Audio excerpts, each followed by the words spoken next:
성경을 보면 열왕기서의 말씀들을 볼 때에 의문이 생겨나는 그런 내용들이 있습니다.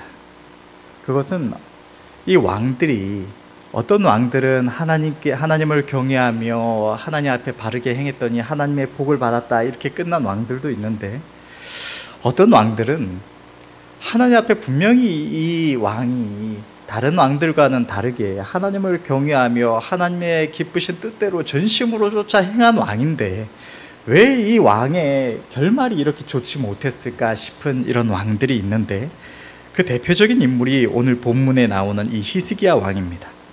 이 히스기야 왕은 성경에 기록된 많은 이런 이스라엘의 왕들 가운데, 남유다의 왕들 중에서도 하나님을 전심으로 쫓았던 왕들을 꼽으라면 순위에 꼽힐 그런 왕이라고 할 수가 있습니다. 성경에 기록되기를 히스기야 왕은 그 조상 다윗의 모든 행위와 같이 여호와 보시기에 정직히 행하며 언제나 하나님을 의지하고 하나님과 연합하여 떠나지 않았다고, 그 명령을 준행했다고 기록된 인물이 바로 오늘 본문의 이 히스기야 왕입니다.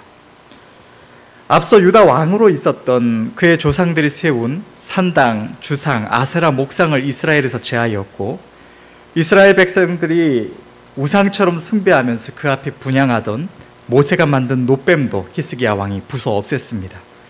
이스라엘 백성들을 우상 숭배에서 돌아오게 하고 살아계신 하나님을 바라보게 했던 인물이 오늘 본문에 나오는 이 히스기야 왕인 것입니다.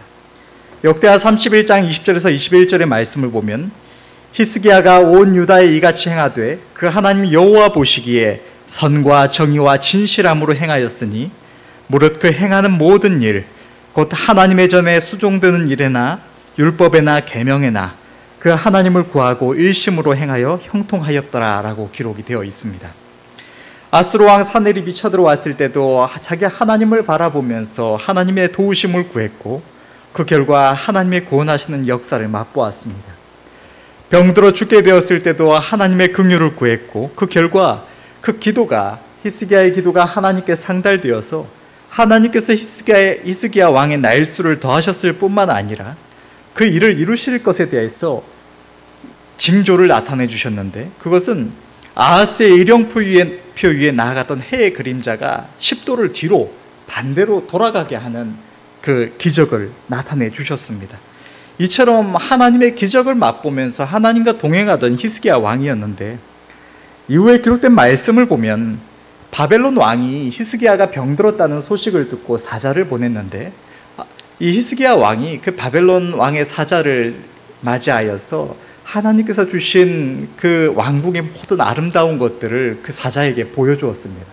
그런데 하나님께서는 선자를 보내셔서 이사야 선자를 통해서 말씀을 하시기를, 왕이 그 바벨론 사자에게 보여준 그 모든 아름다운 것들이 다 바벨론에 빼앗긴 바 되리라고 말씀을 하시고, 심지어 왕의 자녀들이 사로잡혀 가서 바벨론 왕의 왕궁의 환관이 될 거라고 말씀을 하시는 것입니다.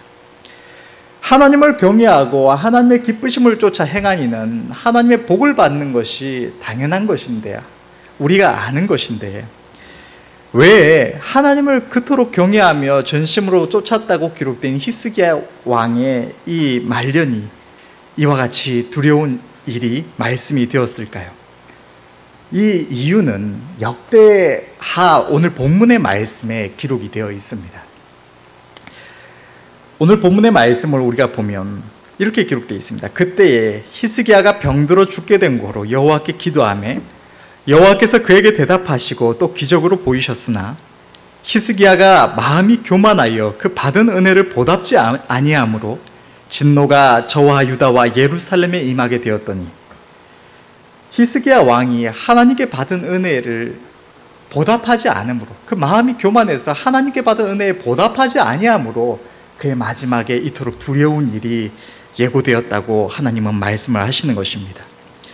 교만이라는 것은 일반적으로 겸손하지 아니하고 건방지게 행하거나 스스로를 높여 잘난 체하는 것을 말하는데, 성경적으로도 하나님을 신뢰하고 하나님을 높이기보다 자기 자신이나 자기가 가진 수단들, 군대나 재산이나 어떤 명예 권세나 이런 것들을 의지하여 자기를 높이는 것을 교만이라고 합니다. 히스기야 왕이 어떠한 교만을 행했는지는 성경에 분명하게 기록되어 있는 바가 없습니다. 그러나 하나님의 역사하심으로 병이 낫고 15년의 삶을 더 살게 되었고, 또 하나님께서 약속하신 대로 히스기야와 예루살렘 성에 주신 이 평안을 누릴 때에 히스기야 왕이 하나님께 받은 은혜를 망각하고 스스로 자신을 높인 것으로 우리는 생각해 볼 수가 있을 것입니다. 바벨론 왕 느부갓네살이 그 왕궁 도성의 수도의 그 아름다움을 보면서 이 모든 것이 내가 이룬 것이 아니냐 했던 것처럼 히스기야 왕의 마음에도 그러한 교만한 마음이 들어오지 않았을까 추측이 됩니다. 그러나 히스기야는 자신의 잘못을 깨닫고 하나님 앞에 회개하였고 하나님의 긍휼히 여기심을 입었습니다. 오늘 본문의 26절에 그것이 기록되어 있는데, 히스기야가 마음의 교만함을 뉘우치고 예루살렘 거민들도 그와 같이 하였으므로 여호와의 노가 히스기야의 생전에는 저희에게 임하지 아니하니라. 히스기야 왕은 자신의 교만함을, 자신의 잘못을 깨닫고 뉘우치고 하나님의 긍휼히 여기심을 입었습니다. 오늘 우리는 하나님께서 히스기야의 교만, 하나님께 받은 은혜를 보답지 아니하였던 그의 행위에 대해서 하나님이 책망하셨던 이 사건을 통해서 우리 자신을 돌아볼 수 있기를 원합니다. 우리는 하나님께 어떠한 은혜를 입고 또 그 어떠한 은혜 가운데 살아가고 있는가? 또 그 은혜를 입은 우리가 하나님 앞에 교만히 행하거나 하나님께 받은 은혜에 보답지 아니하는 삶을 살고 있지는 않은가? 우리는 스스로를 살펴야 할 줄로 믿습니다. 여러분은 하나님을 알게 되고 하나님을 영접하고 오늘날까지 살아오면서 하나님께 어떠한 은혜를 입으셨습니까? 하나님께서는 우리의 삶에 한없는 은혜를 베풀어 주십니다. 저도 지금까지 하나님을 영접하고 주의 백성으로 살아오면서 많은 은혜를 입었고 많은 기도의 응답을 받았고 놀라운 기적 같은 일들도 많이 경험을 했습니다. 그런데 이 마귀는 우리 가운데 끊임없이 역사해서 우리가 하나님께 받은 은혜를 망각하도록, 그 은혜를 귀하게 여기지 않도록 끊임없이 만들어 갑니다. 그래서 우리가 어떠한 은혜 가운데 살아가고 있는지, 우리가 본질적으로 어떠한 존재인지 망각하고 맙니다. 여러분, 세상에서 하는 말 중에 호의가 계속되면 둘리가 아니라 권리인 줄 안다고 하는 이런 말이 있는데, 저는 몰랐는데 이게 부당거래라는 영화에서 나온 이 명대사라고 하더라고요. 호의가 계속되면 권리인 줄 안다. 누군가가 선의로 대해서 베풀어 준 것인데 그것을 내가 막 누리다 보면 그것이 내가 당연히 누려야 될 권리인 줄로 착각한다라는 말인데, 그것이 많은 사람들의 공감을 얻고 사회 속에서도 많이 쓰인다고 합니다. 그런데 곰곰이 생각해 보면 호의를, 하나님의 은혜를 권리인 줄 아는 것이 너무나 많이 나타나는 우리들의 모습이 아닌가 하는 생각이 듭니다. 우리는 본질적으로 그렇게 사랑받을 만한 존재들이 아닙니다. 제가 곰곰이 생각을 해봤는데 요즘에 세상에 보면 애들이나 어른이나 할 것 없이 참 못난 사람들이 많이 보이는 것 같습니다. 도덕적으로도 혹은 사회적으로 이렇게 결함이 많은, 제대로 배우지 못한 그런 이들이 많이 보이는 것 같은데, 그런 이들을 보면서 최소한 저는, 여러분들은 어떤지 모르겠지만 저는 저건 못 배워서 그런다, 제대로 배우지를 못해서 저런다, 이렇게 험담을 하기도 합니다. 그런데 곰곰이 생각해 보니까 그런 말을 할 처지가 아니라는 생각이 듭니다. 우리가 하나님께 어떠한 은혜를 입었습니까? 제 자신을 하나님께 받은 은혜와 나의 모습을 돌이켜 생각해 보면 제 자신은 너무나 편협하고 이기적인 존재가 아닌가 하는 생각이 듭니다. 최근도 아니죠. 엊그저께 우리 익명의 한 청년의 상담을 해주면서 우리가 하나님께 받는 구원이 얼마나 소중한 것인가, 지옥의 형벌이 얼마나 두려운 것인가 하는 이야기를 나눈 적이 있습니다. 지옥의 형벌도 저 천국에서의 상급도 그것이 너무나 큰 이유는 그것이 영원하기 때문이라고 할 수 있을 것입니다. 지옥의 고통이 단 몇 초 받고 끝난다고 한다면 그것이 그렇게 두려운 일은 아닐지도 모릅니다. 천국에서의 상급이 단 며칠 혹 뭐 한 100년 받고 끝난다면 그것이 그렇게 크게 느껴지지 않을 수가 있습니다. 그런데 이 영원이라는 것은 곰곰이 생각해 볼수록 두렵고 곰곰이 생각해 볼수록 큰 감동이 되는 것이 아닐 수가 없습니다. 우리가 세상에서 여러 가지 어려움을 겪을 때에 다른 것들을 제쳐놓고 어떤 몸에 문제가 생겨서 불편함을 겪을 때 그것이 큰 병이 걸려서 아프기도 하지만 정말 아무것도 아닌 단순한 것이 참 크게 고통으로 스트레스로 다가오는 경우도 있습니다. 비염이나 이런 것들도 있을 수가 있고, 그것이 비염 같은 경우에는 쉽게 잘 낫지도 않고 또 많이 생겨나기도 하는데, 단순하게 생각해 보면 이 콧물 나는 거에 불과하지 않습니까? 콧물이 좀 나고 코가 막히고, 그런데 이게 계속되니까 고통이 되는 것이지 않습니까? 이게 잠깐 한 하루 이틀을 하고 끝난다면 그렇게 고통스럽지 않을 것입니다. 그런데 그것이 오랫동안 지속되기 때문에 고통이 되는 겁니다. 우리가 아무리 작게 생각하는 것도 이게 지속되기 시작하면, 시간이라는 것이 더해지기 시작하면 그것은 큰 고통이 됩니다. 어떤 조그만한 어떤 간지러움 혹은 조그만한 어떤 따끔함도 이것이 계속된다고 생각하면 그것이 큰 고통이 아닐 수가 없습니다. 그런데 영원이라는 것은 그것이 무한히 가중되는 시간입니다. 아무리 작은 고통도 영원토록 맛봐야 한다라는 것은 절망적이지 않을 수가 없습니다. 그런데 하나님은 그 영원한 지옥의 형벌에서 우리를 건져주셨습니다. 우리가 영원한 지옥의 형벌을 받는 것이 마땅한 우리들을 그냥 용서해 주신 것도 아니고, 우리를 지으신 삼위일체 하나님이신 예수님의 십자가의 대속의 죽으심으로 우리를 용서해 주시고 우리에게 영원한 생명을 주셨습니다. 그런데 이 은혜를 입은 내 자신을 돌아볼 때 내가 너무나 이기적이고 편협하다라는 생각이 드는 것은, 제가 최근에 어제였던 것 같네요. 어제 그 청년에게 이야기해 주면서 하나님의 구원이 얼마나 귀한 것이냐, 이 지옥의 형벌이 얼마나 두려운 것이냐 그토록 이야기를 했는데, 내 자신을 돌이켜보면 그 두려운 지옥의 형벌에서 구원함을 받았고 그 영원한 행복의 천국이 주어졌는데 그 영원한 생명을 얻고 살아가면서 나는 구원받았으니까 내가 하나님의 구원을 갈망하며 하나님 앞에 기도했을 때의 그 절박함, 그 두려움은 온데간데 없이 내 안에서 사라져버리고 나는 벗어났으니까 이런 안일함이 제 안에 크게 자리 잡은 것 같습니다. 나는 구원받았더라도 이 세상 수없이 많은 영혼들이, 지금 우리 주변에 있는 대다수의 영혼들이 지옥의 형벌을 눈앞에 두고 있는데 나는 구원받았으니까 괜찮다고, 나는 평안하다고 안주하고 있는 이 모습이 얼마나 이기적이고 악한 모습인지 생각하게 됩니다.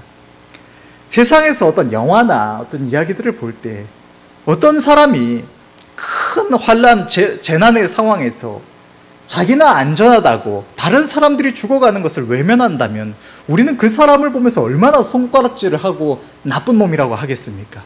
자기는 편안하다고 준비 다 해놨다고 어딘가에 대피해서 아주 즐겁게 그렇게 흥겹게 지내고 있으면서 주변의 사람들이 무수히 죽어나가는 것을 구할 수 있는데도, 도울 수 있는데도 외면하고 있는다면 그것을 얼마나 비난을 하겠습니까?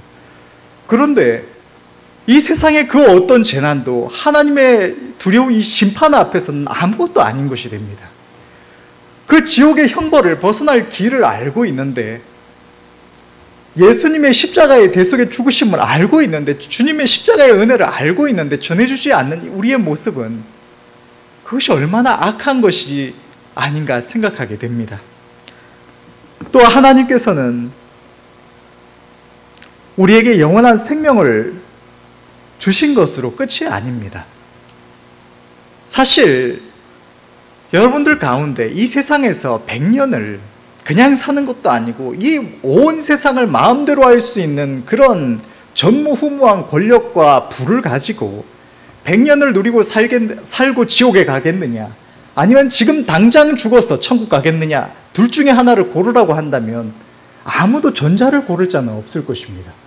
이 세상에서 누리는 것이 아무리 아름다워도, 그 100년이 아무리 영원할 것 같아도 결국은 끝이 나고 그 이후에는 영원한 지옥의 형벌을 받아야 된다는 것을 우리는 알고 있기 때문입니다. 지금 당장 죽고 천국에 간다고 해도 우리는 아무런 불평도 할 수 없고 하나님 앞에 감사와 찬양을 드려야 할 뿐인 존재들입니다. 그런데 너는 구원받았으니까 이제 이 세상에서 좀 고생해도 되지 않느냐 하셔도 될 하나님께서 우리에게 이토록 평안을 주시고 세상 수많은 이들이 고통 가운데 살아가는데 우리에게 너무나 풍성한 은혜를 베풀어 주십니다. 이 모든 은혜를 입고 살아가면서 주님을 주님이라고 부르면서, 주님을 나의 주인이라고, 나는 주의 것이라고 그렇게 고백을 하면서 주님이 나를 쓰시고자 할 때에, 주님이 나에게 무엇인가를 달라고 할 때에 내 자신의 모습을 보면 얼마나 악하고 이기적인 존재가 아닌가, 그것을 깨닫게 됩니다.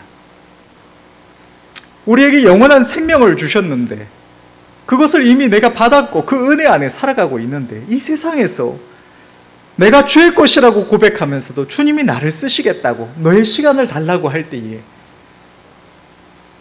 내가 세상에서 좀 더 편하게 있고 싶다고, 세상에서 좀 더 즐거움을 누리고 싶다고 전심으로 나에게 주님 것을 주님께 돌리지 않는 모습들, 주님이 나에게 모든 것을 주셨다고 그렇게 인정한다고 하면서도 주님이 나에게 어떤 물질이나 내가 가진 무언가를 주를 위하여 드리라고 할 때에도 주님 것, 다 주님 것인데도 그토록 기쁘게 드리지 아니하고 고민하며 생각하는 이 모습을 볼 때에 우리는 최소한 저 자신은 사랑받을 만한 구석이 없는 존재가 제 자신이라는 생각이 듭니다. 여러분은 어떻게 살아가고 계십니까? 하나님께 받은 은혜에 화답하는 삶을 살아가고 계십니까?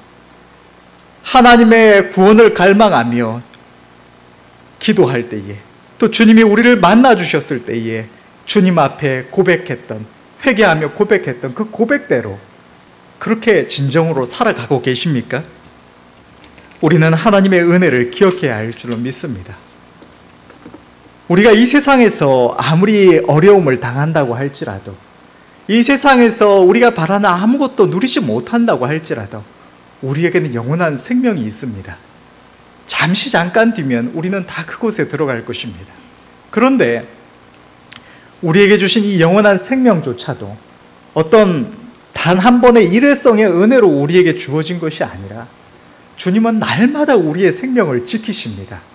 날마다 우리가 기도하지 않고 있는 그 순간에도 주님은 우리를 위하여 중보하십니다. 그렇기에 우리의 영혼이 멸망치 않고 오늘 이 순간에 하나님 앞에 서 있을 수가 있는 것입니다. 하나님은 세상을 사랑하면 하나님과 원수가 된다고, 세상을 쫓는 것이 하나님의 성령을 소멸시키는 것이라고 우리에게 말씀을 주십니다.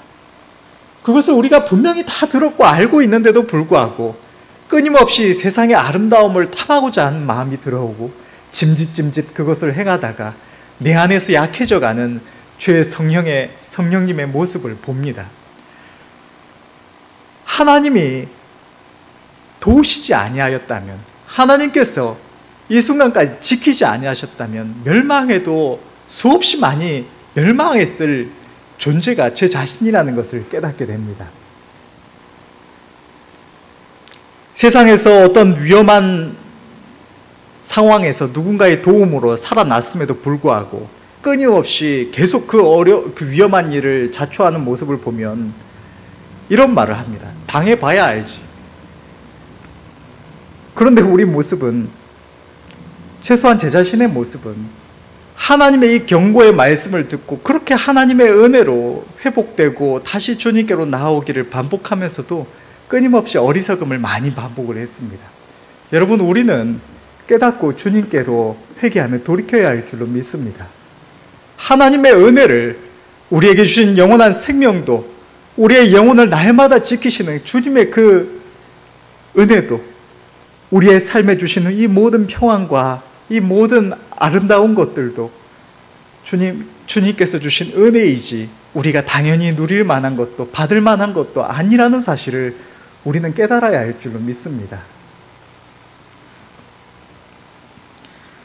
우리는 이 모든 은혜를 입으면서도 그 가운데 보호받고 평안을 누리고 생명길로 나아가고 있으면서도 그것이 당연한 것처럼, 그것이 본래 내 것인 것처럼, 당연히 누려야 하고 누릴 수 있는 것처럼 그렇게 망각하고 착각하고 살아가기가 쉽습니다.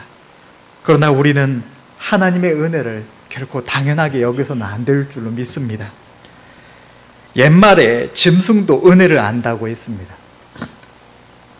이 이야기를 하면 담임 목사님께서도 몇 번 말씀을 하셨는데, 제가 길렀던 강아지들이 몇 마리 있었습니다. 예전에 사택에서 어렸을 때 길렀던 강아지인데, 다른 강아지들의 이름은 기억이 안 나는데 그 진이라는 그 강아지 이름은 계속 기억이 납니다. 그리고 생각나는 것은 사택에서 그 개를 키울 수가 없어서 그 개가 진돗개, 순종은 아니었고 그 잡종이었던 걸로 알고 있는데, 어쨌든 진돗개 혼혈이다 보니까 이 개가 점점 커져가기도 하고 사택에서 성도들이 개 싫어하는 분들도 있고 이래서 어쩔 수 없이 지금 같이 예배드릴 서복실 주사님 그 공장으로 보냈던 걸로 기억을 하고 있습니다. 그런데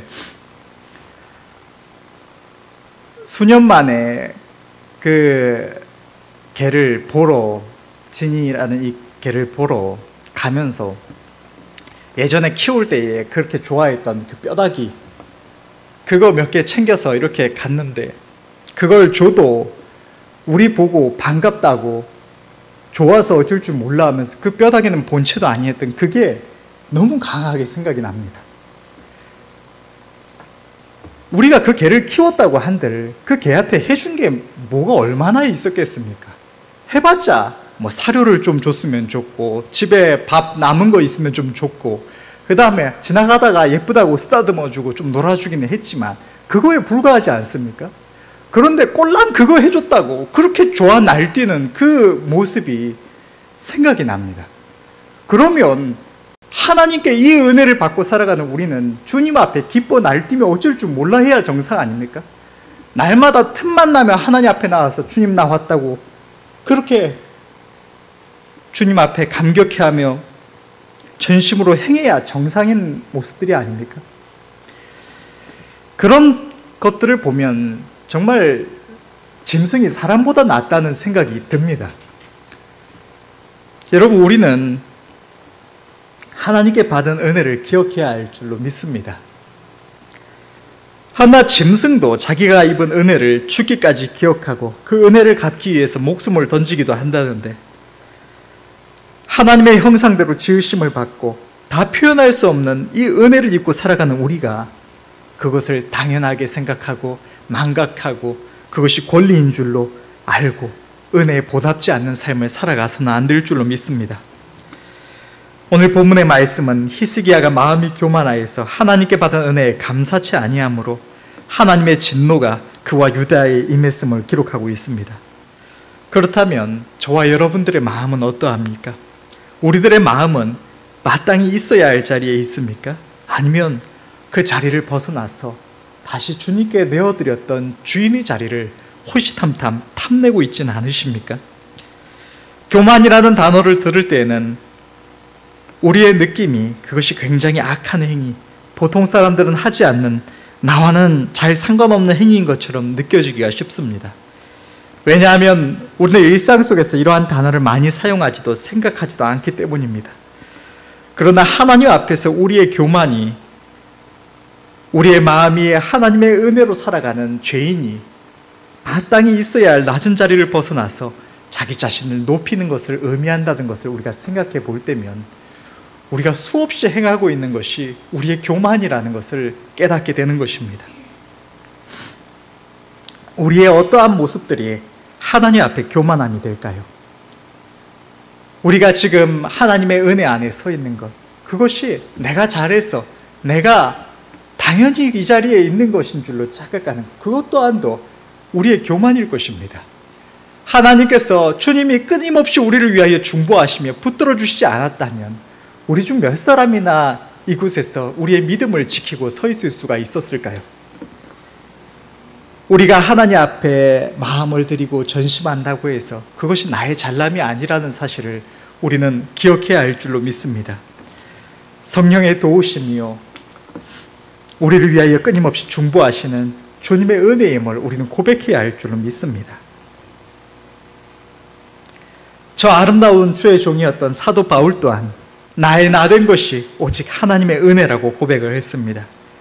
고린도전서 15장 10절의 말씀을 보면 그러나 나의 나된 것은 하나님의 은혜로 된 것이니 내게 주신 그의 은혜가 헛되지 아니하여 내가 모든 사도보다 더 많이 수고하였으나 내가 아니요 오직 나와 함께 하신 하나님의 은혜로라.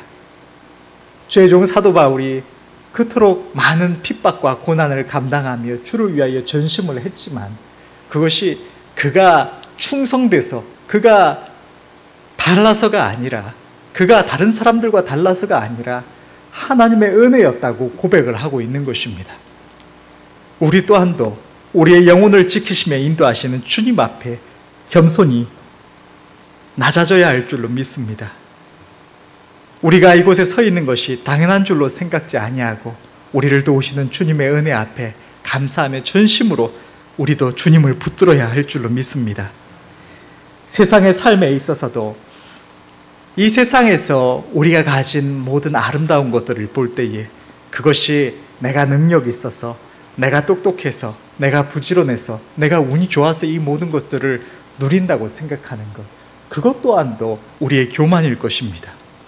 느부갓네살 왕이 그가 다스리던 그 도성의 모습을 보면서 그 모든 것이 나의 지혜와 영광으로 이룬 것이 아니냐 할 때에 하나님은 그를 책망하셨고 그의 교만을 낮추셨습니다. 우리의 모든 삶의 아름다운 것들이 하나님께서 우리에게 은혜로 주셔서 우리가 누리고 사용할 뿐이라는 사실을 우리는 인정해야 할 줄로 믿습니다. 우리가 하나님께 드리는 11조 또한 이러한 우리의 고백의 일환인 줄로 믿습니다.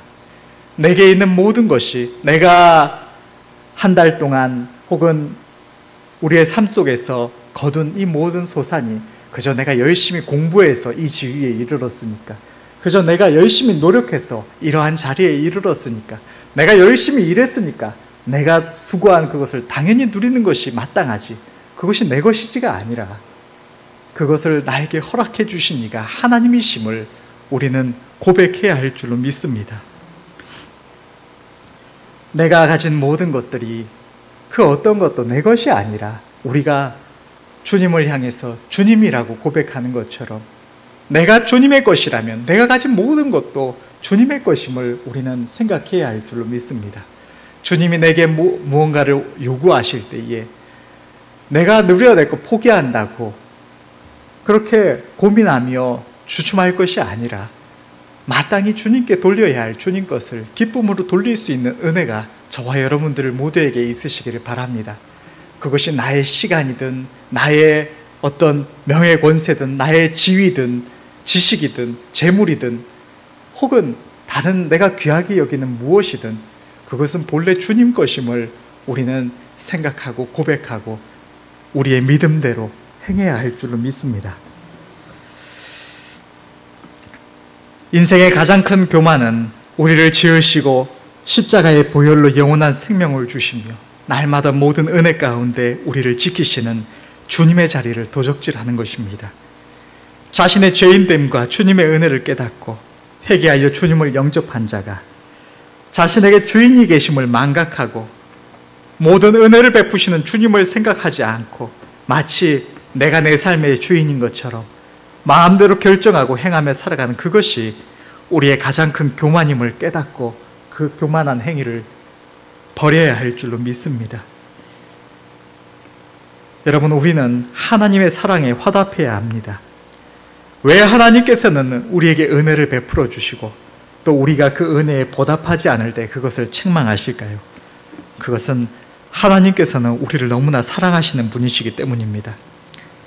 세상에서 기업이나 단체나 혹 어떤 직종에 종사하는 이들에게 무언가를 부탁하며 도움을 받는 것, 그것이 의료든 어떤 상담이나 교육이나 경찰 또 소방 서비스나 무엇이든 보통 직접적이든 간접적이든 그에 따른 대가를 지불하고 받는 도움입니다. 이 세상의 모든 것, 그러나 하나님의 도우심에 있어서 우리는 하나님께는 아무것도 드릴 수 있는 것이 없는 존재입니다.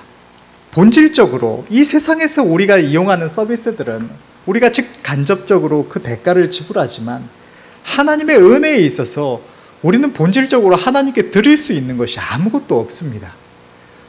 우리가 주의 것이요 주의 지으신 것이요 만물이 주님의 것이기 때문입니다.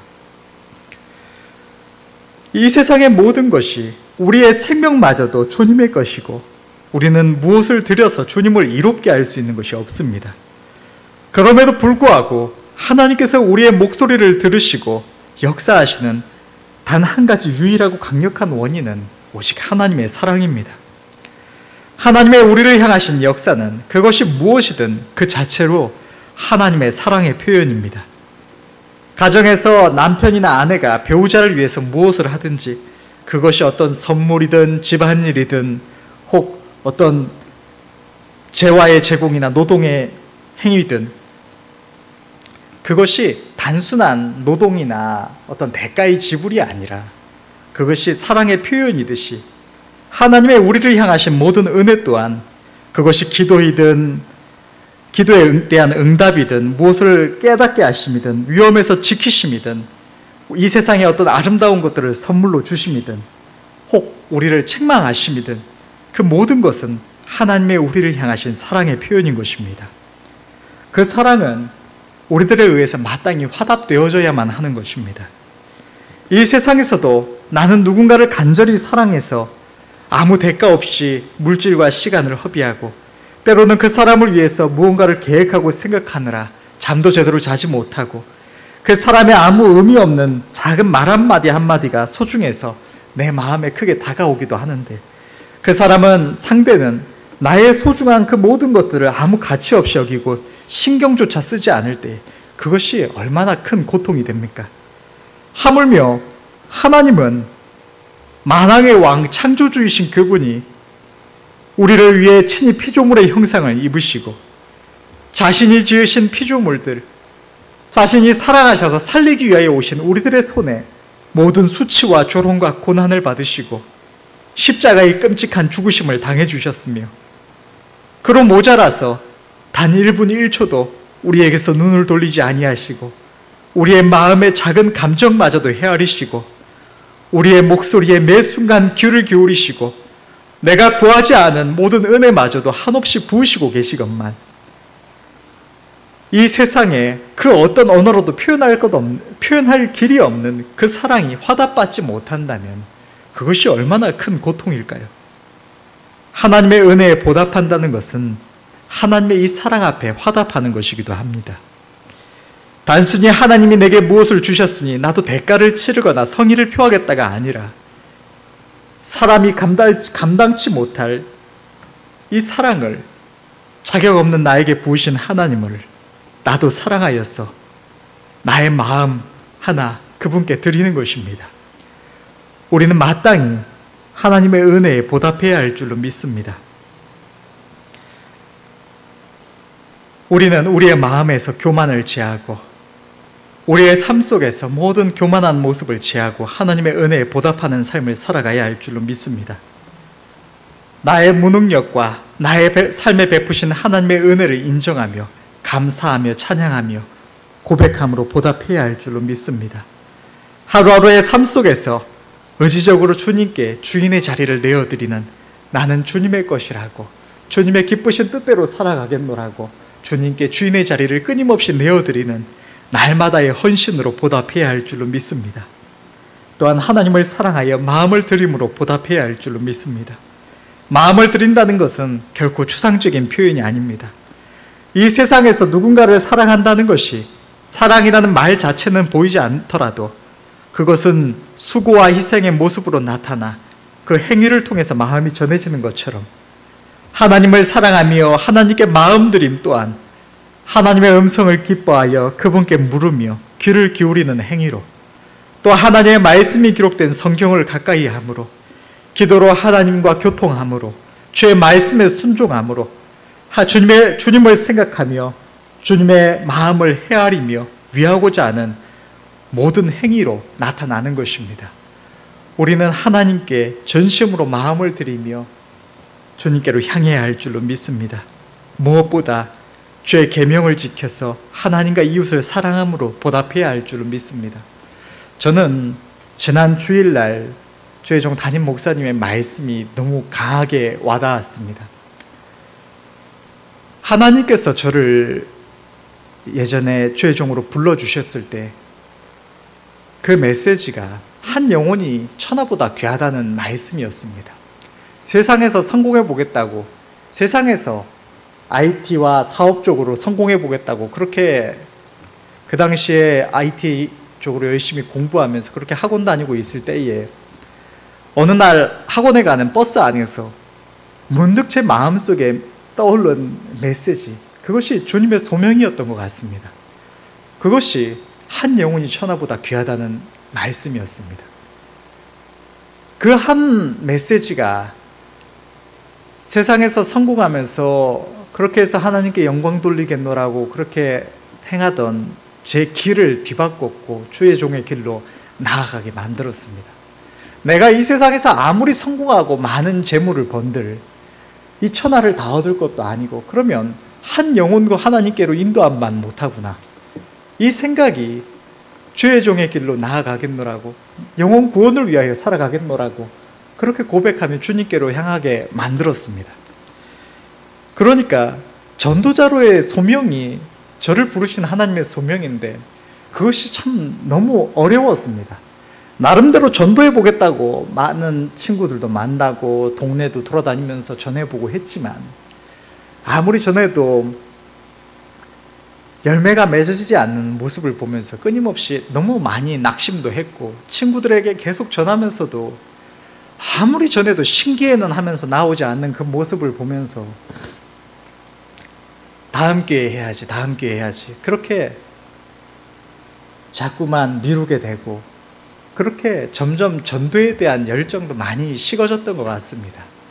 때때로 하나님께서 어떤 강력한 은혜 가운데 무슨 징조를 보여주실 때는 은혜의 때구나 해서, 지금이구나 해서 또 막 열심히 내보려고도 하다가 또 안 되니까 또 낙심하고 주저앉고, 나는 주님의 기쁘심이 되고자 하는 소원이 있는데 예전부터 끊임없이 주님께 최상의 영광 돌리는 삶을 살아갈 수 있게 해달라고, 마지막 날 주님 앞에 나아가는 그날에 주님이 나를 보시면서 기뻐하시는 모습 볼 수 있게 해달라고 그렇게 기도는 하고 생각은 하면서도 주님이 가장 기뻐하시는 이 전도에 대해서는 너무나 무력했습니다. 그런데 교회는 두 사람만 구원하면 된다는 그 말씀이 굉장한 도전으로 제 마음에 와닿았습니다.